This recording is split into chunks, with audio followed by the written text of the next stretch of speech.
देखिए जी, expenditure incurred prior to commencement of operation, मतलब आपने बिजनेस शुरू नहीं करा, उससे पहले भी कुछ खर्चे होते हैं।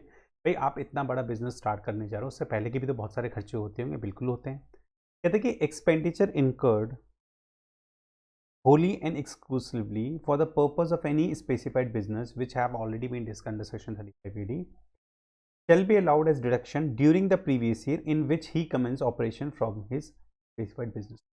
भाई जिस प्रीवियस ईयर में आप अपना स्पेसिफाइड बिजनेस स्टार्ट करने जा रहे हो ना, उस प्रीवियस ईयर में आप अपने उन खर्चों को भी डिडक्शन क्लेम कर सकते हो जो आपने, भाई फॉर एन एग्जांपल हमारा प्रीवियस ईयर 24-25 है, ठीक है, और इस 24-25 में हमने कोई स्पेसिफाइड बिजनेस स्टार्ट करा है। हो सकता है आपने 2023-24 या 2022-23 में इस बिजनेस से रिलेटेड कुछ खर्चे करे हों, मान लीजिए 1 करोड़ रुपए, तो कहता है कि इस 1 करोड़ की डिडक्शन आप यहां पर क्लेम कर सकते हो। लेकिन उसके लिए भी एक शर्त है। क्या शर्त है?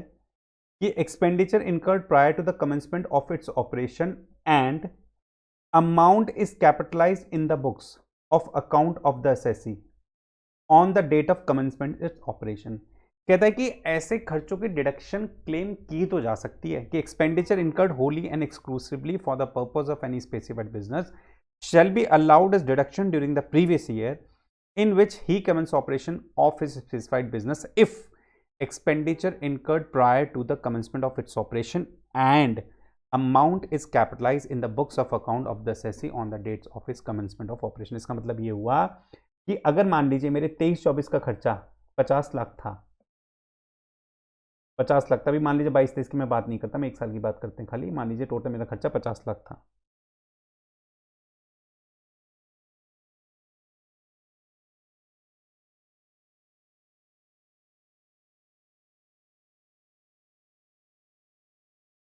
तेईस चौबीस में मैंने 50 लाख रुपए खर्च करे 24-25 में जो स्पेसिफाइड बिजनेस शुरू करने के लिए।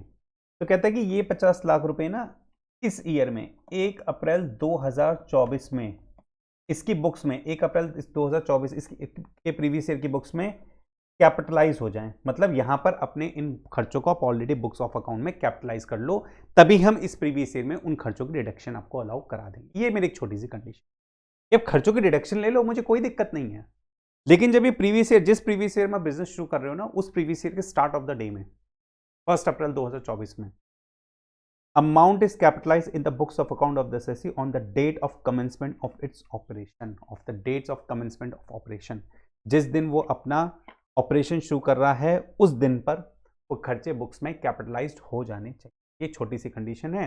मतलब 50 लाख का खर्चा था, 1 अप्रैल 2024 को बिजनेस शुरू कर रहा हूं, तो 1 अप्रैल 2024 को ये खर्चे बुक्स में कैपिटलाइज्ड हो जाने चाहिए। बस आप फिर पुराने खर्चों की डिडक्शन क्लेम कर सकते हो, मुझे इस बारे में कोई दिक्कत नहीं। चलिए जी, एक बात ये भी हो गई छोटी सी, आगे देखते हैं आगे क्या है बातें हैं।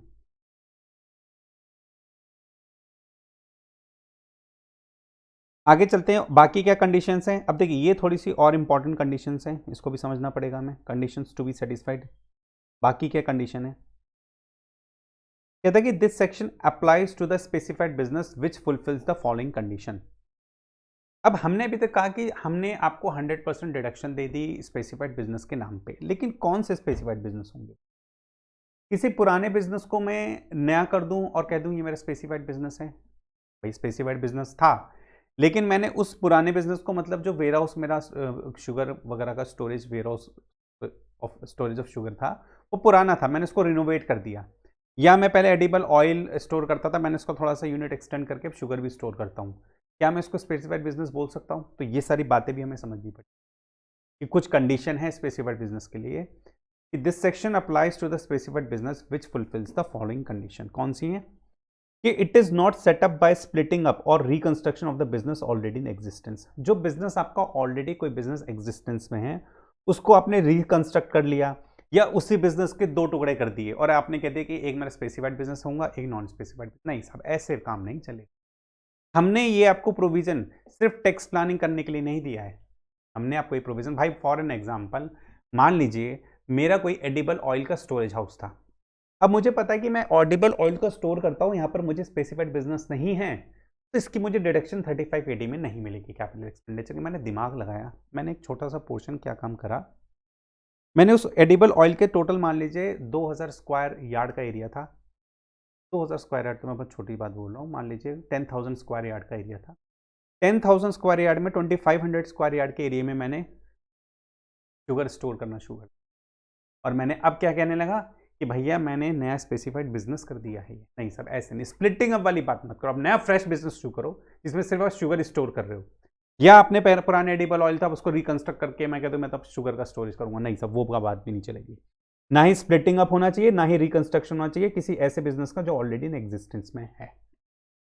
कोई ऐसे बिजनेस जो ऑलरेडी एग्जिस्टेंस में है, आपको उसको रिकंस्ट्रक्ट करके बता दिया या उसको स्प्लिट कर दिया, नहीं साहब, हमें तो नया बिजनेस चाहिए। It is not set up by the transfer of the specific to the specified business of machinery plant previously used for any purpose। आपने मान लीजिए स्पेसिफाइड बिजनेस स्किल कर रहे हो आप, लेकिन आपने उस स्पेसिफाइड बिजनेस में पुरानी प्लांट एंड मशीनरी यूज करी है।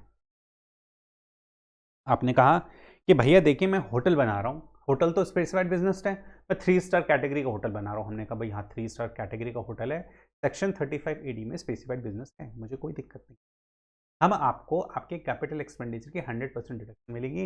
उसने कहा कि साहब मैं इस पे होटल बना रहा हूँ, 5 करोड़ के AC का प्लांट लगाया है मैंने, तो मुझे 5 करोड़ की डिडक्शन दे दीजिए। हमने कहा ठीक है साहब ले लीजिए, लेकिन बाद में पता चला कि ये AC तो उसने सेकेंड हैंड खरीदा है कहीं और से। तो हमारा प्रोविजन क्या था, it is not setup by the transfer to the specific business of plant and machinery previously use for any purpose.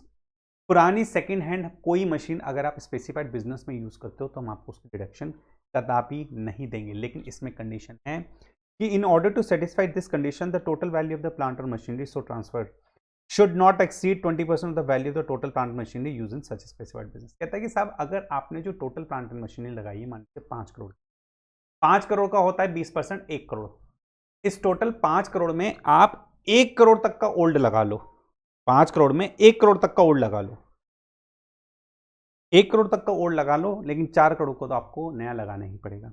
तो in order to satisfy this condition the total value of the plant और machinery so transfer to the specified business should not exceed 20% of the total value of the plant and machinery use in such specified business. अगर इसका मतलब उस specified business में total 5 crore की plant and machinery लगी है, AC के plant लगे हैं, तो उस टोटल 5 करोड़ में सिर्फ 20% यानी 1 करोड़ तक का आप ओल्ड लगा लो, 4 करोड़ का आपको नया ही लगाना पड़ेगा। मतलब 20% नया ओल्ड यूज कर लो, कोई दिक्कत नहीं, आप इतना भी टेंशन ना लो, 20% ओल्ड लगा लो। लेकिन for the purpose of this condition machinery or plant would not be regarded as previously used if it had been used outside India by any person other than the assessee provided the following condition are satisfied। अब इसमें भी कह रहा है कि कौन सी machinery को मैं प्रीवियसली यूज मशीनरी नहीं मानूंगा अगर वो मशीनरी यूज हुई है आउटसाइड इंडिया, किसके द्वारा, अदर देन असेसी। असेसी ने यूज नहीं करा, किसी और पर्सन ने इंडिया के बाहर उस प्लांट एंड मशीनरी को यूज करा था।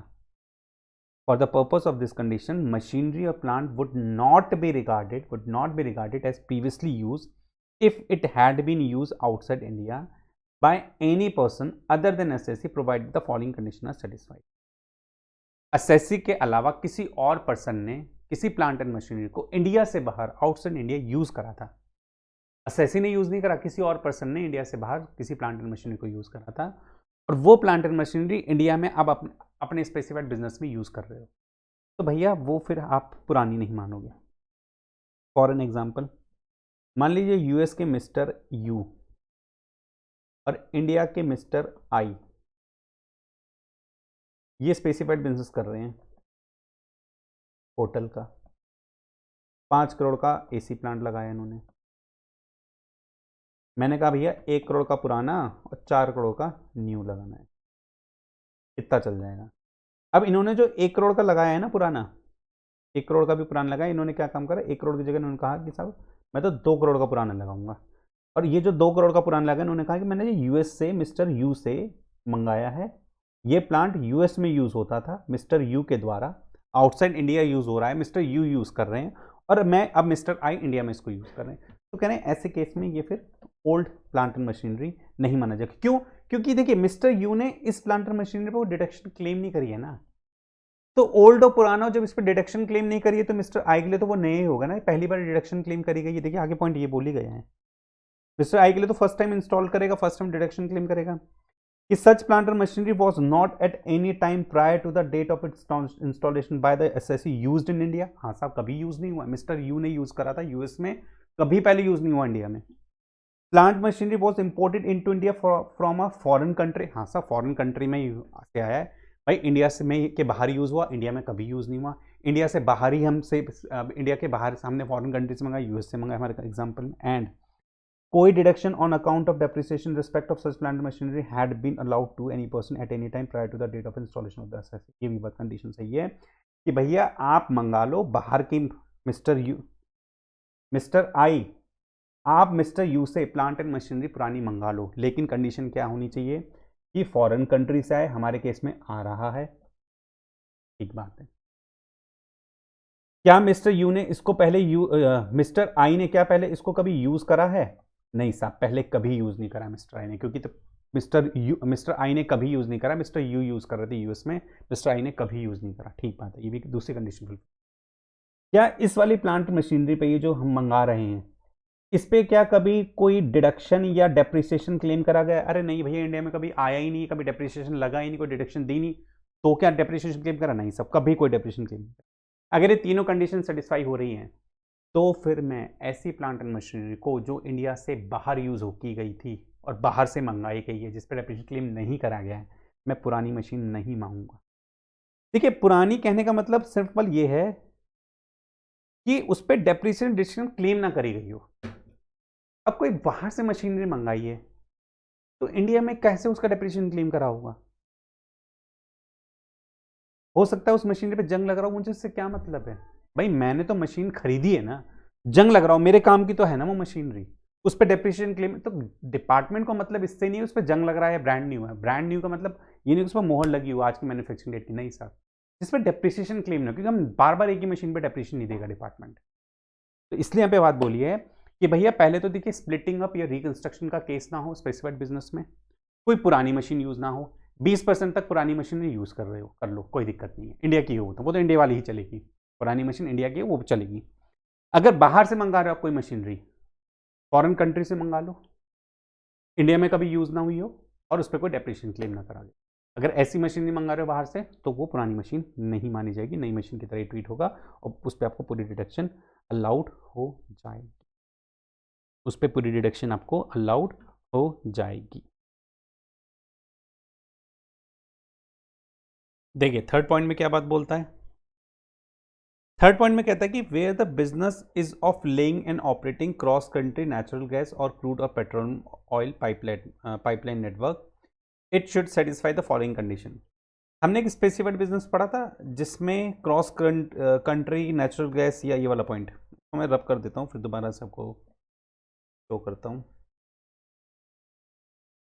इसी खिचड़ी पक जाती है नहीं तो।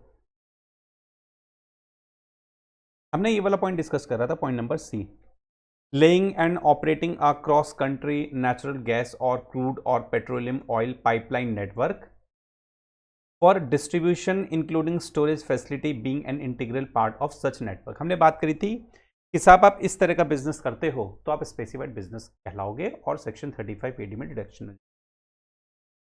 लेकिन कहता है कि अगर आप इस तरह का बिजनेस करते हो ना, पाइपलाइन नेटवर्क वगैरह का काम करते हो नेचुरल गैस या क्रूड ऑयल पेट्रोल ऑयल के लिए, तो आपको ना कुछ और एडिशनल कंडीशन है उसको भी फुलफिल करना पड़ेगा। क्या फुलफिल करना पड़ेगा? कुछ एडिशनल कंडीशन क्या है आपके लिए? वो कहता है कि अगर इस तरह का बिजनेस है तो आपको जो चार कंडीशन है, it is owned by an Indian, ऐसी कंपनी ओन्ड बाय इंडियन, किसी इंडियन कंपनी के द्वारा ओन करी जानी चाहिए, या फिर कंसोर्टियम ऑफ सच कंपनी, मतलब ग्रुप ऑफ सच कंपनी, या तो कोई एक पर्टिकुलर इंडियन कंपनी ऐसी कंपनी को ओन करे जो पाइपलाइन नेटवर्क को सेटअप करे या ऑपरेट करे, जो ये बिजनेस करा वो इंडियन कंपनी होनी चाहिए, या फिर ग्रुप ऑफ कंपनीज होनी चाहिए, या फिर कोई ऐसी अथॉरिटी या board establish under the central state act.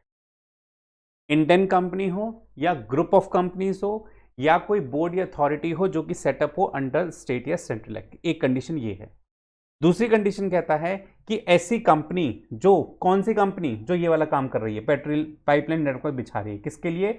Natural gas, crude oil और पेट्रोलियम ऑयल के लिए। इसके लिए पाइपलाइन नेटवर्क बिछा रही है, इंडियन कंपनी होना चाहिए या ग्रुप ऑफ कंपनीज होना चाहिए या बोर्ड या अथॉरिटी होना चाहिए जो सेंट्रल या स्टेट से अप्रूव्ड होनी चाहिए। सेकेंड कंडीशन कहता है कि it has been approved by the notified petroleum and natural gas regulatory board. ये तो बात सही है, इंडियन कंपनी हो प्लस आपको यहां natural petroleum and natural gas regulatory board के द्वारा आपको अप्रूवल भी लेना पड़ेगा। ऐसा नहीं है जहां मर्जी पाइपलाइन नेटवर्क बिछा दोगे और जो है नेचुरल गैस या पेट्रोलियम ऑयल या क्रूड ऑयल का डिस्ट्रीब्यूशन या स्टोरेज वगैरह स्टार्ट कर दोगे, ऐसा नहीं होगा। आपको proper petroleum and natural gas regulatory board है, वहां से भी अप्रूवल लेना पड़ेगा। थर्ड पॉइंट कहता है it has made such proportion of its pipeline capacity available for use as prescribe by the petroleum and natural gas regulatory board. अब देखिए इस पॉइंट का मतलब क्या है।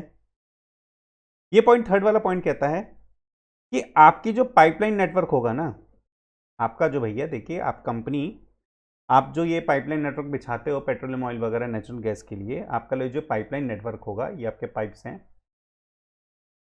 ये आपका जो पाइप है, इसमें से नेचुरल गैस जाएगी, क्रूड ऑयल वगैरह जाएगा या पेट्रोल वगैरह जाएगा, जो भी जाएगा। कहता है कि सब ये ना हो सकता है जो नेचुरल गैस या पेट्रोलियम रेगुलेटरी बोर्ड है, पेट्रोलियम और नेचुरल गैस रेगुलेटरी बोर्ड बताएगी आपको कि कितना परसेंट आपको नेचुरल गैस इस पाइपलाइन से सप्लाई करोगे, कितना क्रूड ऑयल करोगे, कितना पेट्रोल करोगे। हो सकता है नेचुरल गैस का 35%, ये भी 35% और ये 30%, या फिर ये 30%, ये 40% या ये 30%, जैसा वो कहे। बोर्ड बताएगा कि आपको अपनी कैपेसिटी को किस तरह से यूटिलाइज करना है। तो जिस तरह से बोर्ड कहेगा आपको अपनी कैपेसिटी को उस तरह से ही यूटिलाइज करना पड़ेगा। ठीक बात है। और इसके अलावा अगर कोई और कंडीशन है जो कि बताई गई है, उस कंडीशन को मानना पड़ेगा। हालांकि अभी ऐसी कोई और कंडीशन कोई बताई नहीं गई है, लेकिन अगर इसके अलावा और भी कोई कंडीशन आती है तो उस कंडीशन को भी मानना पड़ेगा। तो ये जो चार कंडीशन है ना, ये जो भी हमने चार कंडीशन पढ़ी है, ये चार कंडीशन सिर्फ उन कंपनीज पे एप्लीकेबल होगी, उन एसएससी पे एप्लीकेबल होगी जो पाइपलाइन नेटवर्क को सेटअप या ऑपरेट करते हैं। किस लिए ले करते हैं, लेइंग डाउन करते हैं या ऑपरेट करते हैं, किस लिए ऑपरेट किस लिए बिछा रहे हैं, ताकि natural gas, crude oil, petroleum oil का डिस्ट्रीब्यूशन हो सके या उसका स्टोरेज हो सके। क्या क्या कंडीशन है? कंडीशन है कि भाई इंडियन कंपनीज को ओन करे या फिर group of such Indian company, such company मतलब इंडियन कंपनी, कोई एक इंडियन कंपनी ऐसे बिजनेस को करे या ग्रुप ऑफ इंडियन कंपनी ऐसे बिजनेस को करे, या कोई बोर्ड या कोई अथॉरिटी करे जो कि सेंट्रल स्टेट एक्ट के अंदर बनी हो। इसके अलावा पेट्रोलियम और नेचुरल गैस रेगुलेटरी बोर्ड के द्वारा अप्रूव्ड भी हो। अपनी टोटल पाइपलाइन कैपेसिटी को किस तरह से यूज करना है, ये नेचुरल गैस और पेट्रोलियम रेगुलेटरी बोर्ड बताएगा कि अपनी टोटल कैपेसिटी को आपको किस तरह से यूज करना है, कितना परसेंट किसकी सप्लाई के लिए आपको रखना है, कितना किसके लिए स्टोरेज रखनी है, तो वो बोर्ड बताएगा आपको। उसके अलावा अगर कोई इसके अलावा और कोई कंडीशन होती है तो उस कंडीशन को भी फुलफिल करना पड़ेगा। तो ये एक एडिशनल कंडीशन है सिर्फ पाइपलाइन नेटवर्क के केस में वाले एसएससीज के लिए। ठीक बात है। थर्ड कंडीशन ये हो गई। फोर्थ कंडीशन क्या कहता है, फोर्थ पॉइंट क्या कहता है? अभी तक हमने क्या क्या पढ़ लिया भाई? हमने जो कंडीशंस पढ़ी थी, हमने कंडीशंस क्या पढ़ी थी? हमने कंडीशन पढ़ी थी भैया, एक तो सेटिंग ऑफ रिकंस्ट्रक्शन वगैरह ना हो, पुरानी एसेट यूज ना करो, 20% तक यूज कर सकते हो, लेकिन अगर कहीं बाहर कंट्री से ला रहे हो तो यूज कर सकते हो, उसमें भी हमने कुछ बातें पढ़ी थी। और हमने ये पाइपलाइन नेटवर्क के लिए कुछ एडिशनल कंडीशन पढ़ी। फोर्थ पॉइंट क्या कहता है? Fourth point